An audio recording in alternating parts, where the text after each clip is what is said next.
dia, ou boa tarde já, né? Eu estou bem feliz de estar aqui, sou jornalista também. Na verdade, a maior parte da minha vida profissional eu passei como repórter ambiental, aí uns 8, 9 anos.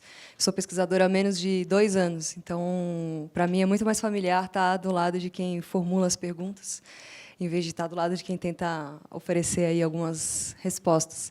Mas eu pensei nisso para preparar essa apresentação e justamente queria compartilhar com vocês algumas das perguntas que têm influenciado o nosso trabalho dentro do GVSS. Então, passar para uma breve apresentação que tem a ver com isso. Nós não somos uma organização que trabalha com conservação da natureza em si mesma. O GVSS é um centro de estudos da Fundação Getúlio Vargas em sustentabilidade. Nosso trabalho é pesquisa aplicada, orientada para desafios das políticas públicas e das práticas empresariais, para caminhar na direção do desenvolvimento. Esse é o nosso enquadramento.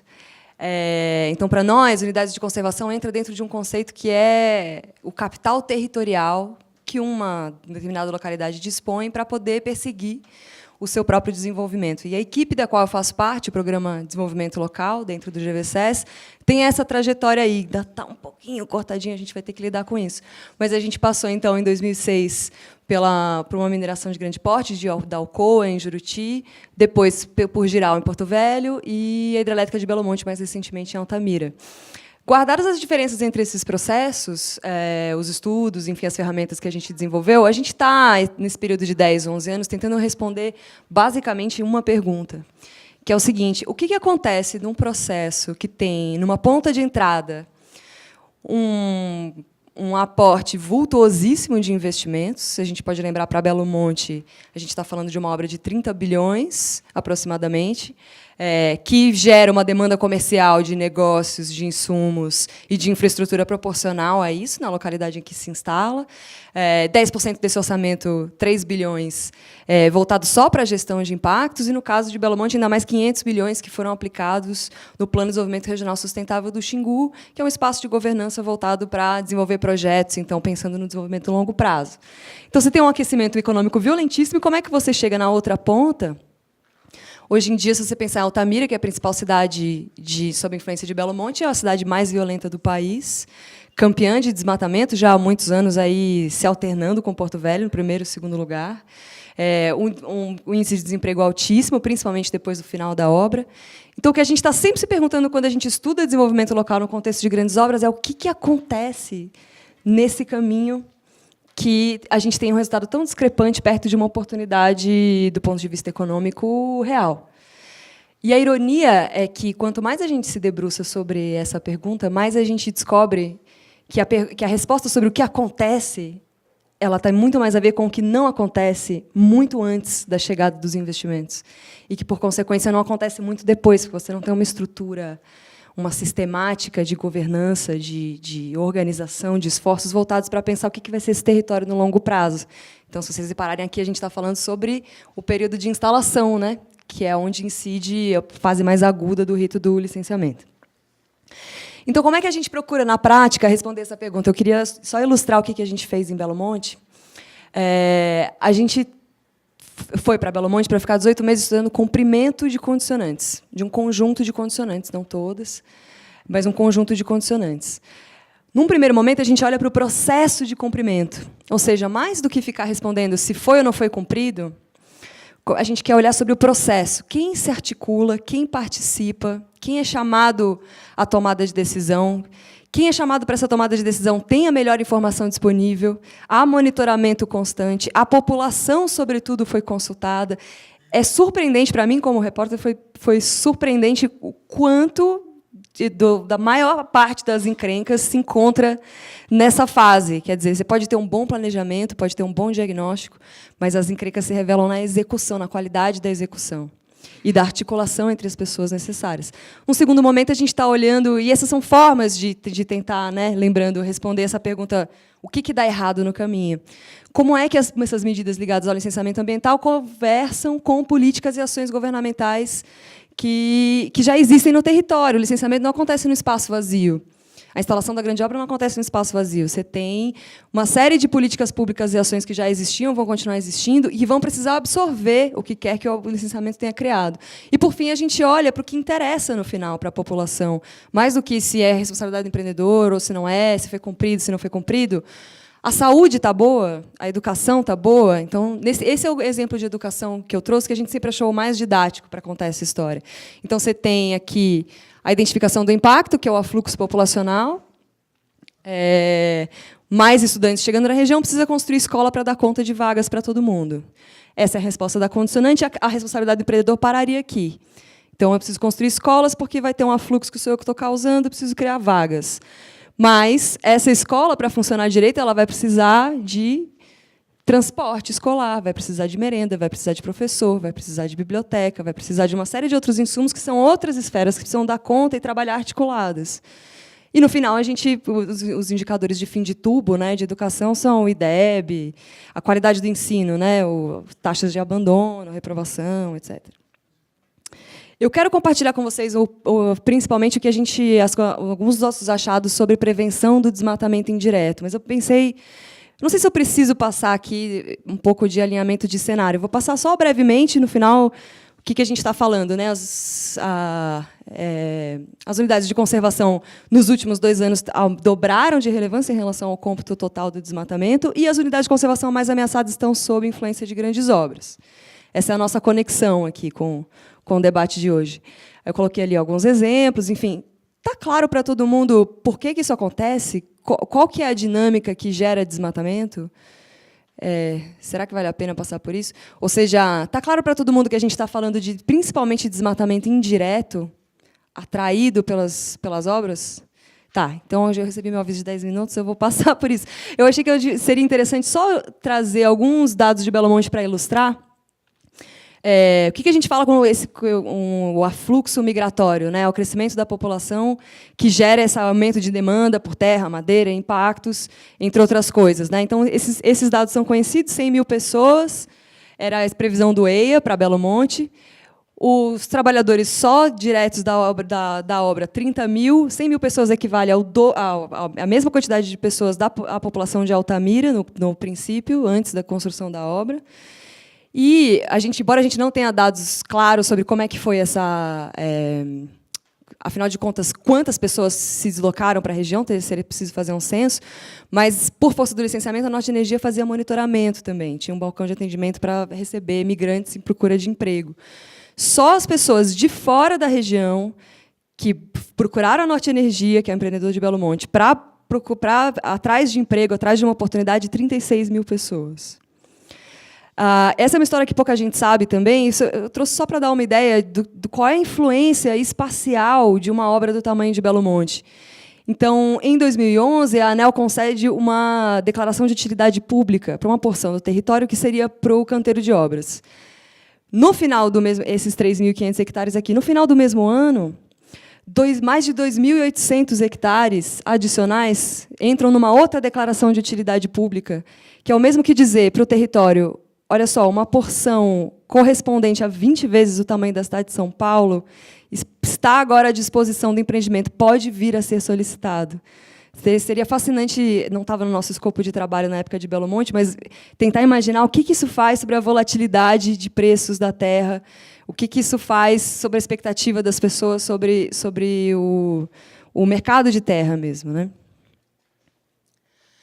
Essa aqui é uma historinha bem restrita. Enfim, a história é maior sobre o nosso acompanhamento para a prevenção do desmatamento, mas eu queria passar por esse caminho aqui para a gente chegar nas conclusões.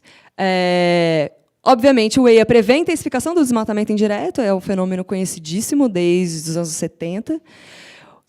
Em 2010, o Amazon, no âmbito do licenciamento, é chamado a fazer um exercício de modelagem para projetar o que seria o desmatamento indireto de Belo Monte, adicional, portanto, ao cenário tendencial de desmatamento. No pior cenário, ele calcula 5.000 km² adicionais, num período de 20 anos.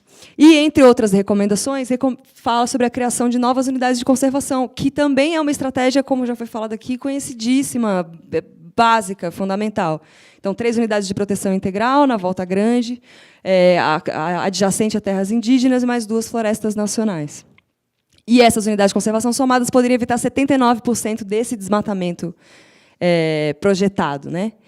Qual que é a resposta do licenciamento ambiental diante de todo esse cenário? Em 2011, a licença de instalação na condicionante 2.21, determina que o empreendedor forneça ao IBAMA insumos de fiscalização. São galpões de armazenagem de bens apreendidos, postos de vigilância, veículos, um apoio logístico ali, fizemos uma operação, temos madeira apreendida, pode ligar para a Norte Energia, pedir que traga o carro para a gente poder transportar. Essa é a resposta. Paralelamente, o Projeto Básico Ambiental Componente Indígena, que é toda a outra parte do licenciamento que cuida da questão das terras indígenas, das populações indígenas, em resposta a esse mesmo cenário, faz um plano de proteção territorial de uma alta envergadura, quer dizer, um plano mesmo, articulado, com diversas ações de proteção, de monitoramento, aporte, também de infraestrutura, de recursos humanos, enfim. Teve 1000 problemas na execução também, mas são direções completamente diferentes. O resultado, eu coloquei alguns resultados ali, as terras sob exploração madeireira na área de influência de Belo Monte passam, mais que triplicam no espaço de um ano, quando começa a instalação. Estou falando, obviamente, de exploração madeireira ilegal. Esses são dados sistematizados pelo Amazon e pelo ISA. No mosaico das unidades de conservação da terra do meio, passa de 10.000 para 16.000. E, ironia das ironias, quando a gente encerrou nosso monitoramento, nossa entrevista com o IBAMA era: a gente nem sabe como a gente vai colocar no orçamento manutenção dos equipamentos que a gente recebeu. Quando a gente olha para nós, pesquisadores, olhamos para esse cenário, tem 2 perguntas fundamentais que saltam os olhos assim, para a gente. Uma é: como é que pode o mesmo processo de licenciamento partir de um cenário tão claro, de uma ameaça territorial abrangente, e chegar ter uma resposta para as terras indígenas e outra completamente diferente para as unidades de conservação? A outra é: como é que pode o mesmo país, o mesmo governo, o mesmo partido que criou o conceito mais avançado de combate ao desmatamento no mundo tropical, com efeitos comprovadíssimos, que conseguiu reduzir o desmatamento da Amazônia em 80%, de 2004 a 2012, que é o plano de prevenção e combate ao desmatamento. Como é que essas lições que estavam ali não foram aplicadas no caso de Belo Monte? Essas são justamente as perguntas que levaram a gente a passar a dar o próximo passo, depois que a gente concluiu o projeto de monitoramento em Belo Monte. Então, o que a gente pensou? Primeiro, era preciso, para nós, organizar o conhecimento que está disponível, porém disperso, numa estrutura que a gente chamou de diretrizes, que desse uma clareza de quais são as principais medidas que precisam ser tomadas no contexto de grandes obras. E alavancar a visibilidade desse conhecimento. Então, para a gente ficou claro que também não era possível fazer sozinho. Não podia ser uma coisa que o GVSES diz que é assim, ou a IFC, que é a nossa parceira nessa iniciativa, a IFC do Banco Mundial. Então, nós começamos um processo de 2 anos que envolveu mais de 130 organizações de diversos setores da sociedade, mais de 340 pessoas, em grupos de trabalho, em reuniões, em seminários, em algumas cidades brasileiras, para poder construir essa visão comum. E aí eu estou falando de população ribeirinha sentando com empresas, sentando com ONG, sentando com um antropólogo que conversa com um ambientalista. A gente teve essa preocupação de tentar criar uma visão de acordo possível, né? Deixa eu só ver se eu dou conta aqui. Então, sobre o licenciamento, o que a gente pensa? E é ponto de partida dessa iniciativa. O licenciamento é fundamental, importante, precisa ser fortalecido, inclusive nesse aspecto que eu mencionei, fortalecido na sua visão integrada, superar essa divisão meio artificial entre seus temas e componentes, né? Poder ter um pouco mais de articulação nesse planejamento, mas o licenciamento não é suficiente. Essa é, talvez, a má notícia. Mas é uma boa notícia de oportunidade. Então, o ordenamento territorial é um ótimo exemplo disso. Ou seja, para quem cobre a Amazônia, é evidente que, quando na chegada de uma grande obra, o óbvio ululante que precisa acontecer é ter ordenamento territorial prévio, muito antes do começo das obras. Mas o que é um ordenamento territorial? É regularização fundiária? É o INCRA ir lá e fazer? O ordenamento territorial é a base do desenvolvimento. Ele é um processo contínuo de construção de um acordo social sobre as vocações daquele lugar, sobre o uso, a destinação, o compartilhamento dos recursos que aquele território tem, e é um processo que envolve todos os setores da sociedade e que precisa de enforcement, né? Ou seja, o que aconteceu com a BR-163 é um ótimo exemplo mesmo. até hoje, a iniciativa mais ambiciosa de governança territorial no contexto de grandes obras, mas não teve continuidade, né? Então, é um processo contínuo. Isso não cabe só dentro do processo de licenciamento. Ou seja, se eu queria deixar uma mensagem aqui, é sobre a gente precisa falar mais, conversar mais, pensar mais sobre capacidades institucionais de um grupo muito maior de atores para promover os processos necessários, tanto para a gestão de impacto, quanto para articular a gestão de impacto com o desenvolvimento dos lugares que recebem grandes obras. Eu vejo uma tendência de cobertura, e era uma tendência minha também, de quando a gente cobre grandes obras, de pensar, a gente fica obcecado pelas condicionantes, né? E tem que ficar obcecado mesmo, porque é um assunto de altíssimo interesse social e tal, mas, para além das condicionantes, a coisa é maior do que a relação entre o que o IBAMA é capaz de cobrar e o empreendedor é capaz de executar. A gente precisa de um número muito maior de atores articulados. Se eu puder dar só um exemplo, para fechar, quando a gente encerrou nosso monitoramento em 2015, os municípios sob a área de influência de Belo Monte estavam em estágio de pré-eliminação da malária. Menos de 1 caso por 1.000 habitantes. Isso é uma façanha. É uma façanha. Uma obra desse tamanho avançando sobre mata virgem, ainda gerando desmatamento indireto. Como é que isso foi possível? Participação direta do Ministério da Saúde, supervisão da Secretaria de Vigilância Sanitária, articulação dos 3 níveis de governo com o empreendedor, reuniões trimestrais, um orçamento definido, desde sempre, uma normativa do Ministério da Saúde, desde sempre, já pacificando e distribuindo quais eram as responsabilidades de todo mundo, um investimento nas equipes de vigilância em saúde e atenção básica em saúde das secretarias municipais. Quer dizer, todo um arranjo de governança que envolveu diversos atores, além da empresa e do IBAMA, que levou a esse sucesso. Ou seja, sim, insumos, mosquiteiros, enfim. Então, realmente é possível fazer. Mas, quando eu falo de capacidades, essa é realmente a última mensagem. Eu estou falando mais do que recursos financeiros, tecnológicos, infraestrutura, gente para trabalhar. Na verdade, se todos os órgãos que são pertinentes para um processo dessa complexidade tivessem isso, já seria um grande salto. Mas são capacidades intangíveis também.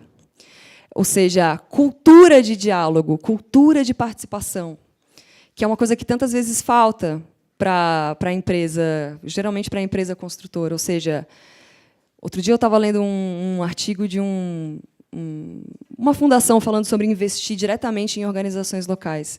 E essa pessoa dizia que capacidades é como terapia. Ou seja, você sabe que aquela pessoa podia fazer uma terapia, a família acha, os amigos acham, mas se a própria pessoa não estiver convencida, não vai funcionar. Então, se você não tem atores que entendem o valor da participação social e que você consultar e combinar com o território que você vai fazer, e planejar junto, vai poupar riscos e custos e mais tempo no final, os espaços de participação que são criados, eles são inefetivos.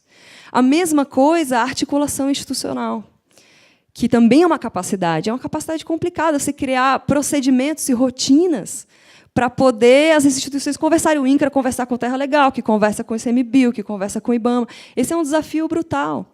Então, a conclusão que a gente chega, a última vez que a gente teve em Altamira, no processo das diretrizes, uma pessoa levantou a mão e falou assim, já vou terminar, levantou a mão e falou assim, vocês vêm aqui falar com a gente sobre planejamento, ordenamento territorial, mas não existe planejamento possível no caos.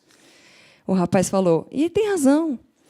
Mas isso só me leva a pensar que todas as ações que precisam ser mobilizadas para fazer a diferença entre uma localidade que vive um desastre no final das contas ou que tem alguma oportunidade de desenvolver mais, elas não cabem apenas no rito do licenciamento e muito menos no tempo entre a licença de instalação e a licença de operação. Por isso é que eu trouxe só, enfim, as diretrizes gerais, vocês receberam a publicação, mas o cerne da nossa proposta, então, tem a ver com o planejamento do desenvolvimento, que é um processo maior e articulado ao licenciamento. A gente conversa mais, então. Obrigada.